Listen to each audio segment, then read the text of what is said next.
Since John Payton took office as mayor in July 2003, there have been 11 city employees who have received some sort of extra compensation on their way out the door.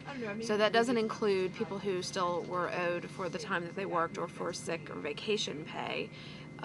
This is for people who were forced out of their jobs, either because the city went in a different direction or they weren't satisfied with the way that these folks were doing their jobs. And then they offered them money as a transition on their way out the door. You know, most people probably leave of their own free will. I would imagine most people who leave the city are heading out because they have another opportunity, or retiring at the end of their career.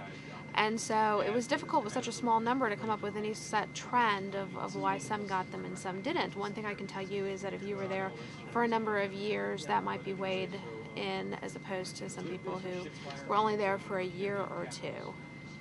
The only trend that we noticed was there were 3 attorneys who received the severance. And when I questioned that, the person who was the one who actually dealt with those 3 attorneys, the managing deputy general counsel, Steve Rohan, told me that if he had his way, that every employee, city employee who was leaving not of their own free will, and so long as they had not committed some sort of a criminal act or some other major infraction of some sort, he would give them all severance as a way to help lessen the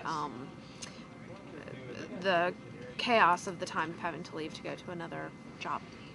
In my story, I will go through the 11 people who actually did receive some sort of a severance, again, whether that was one lump sum amount or if it was a few extra weeks that they maybe stayed on the payroll.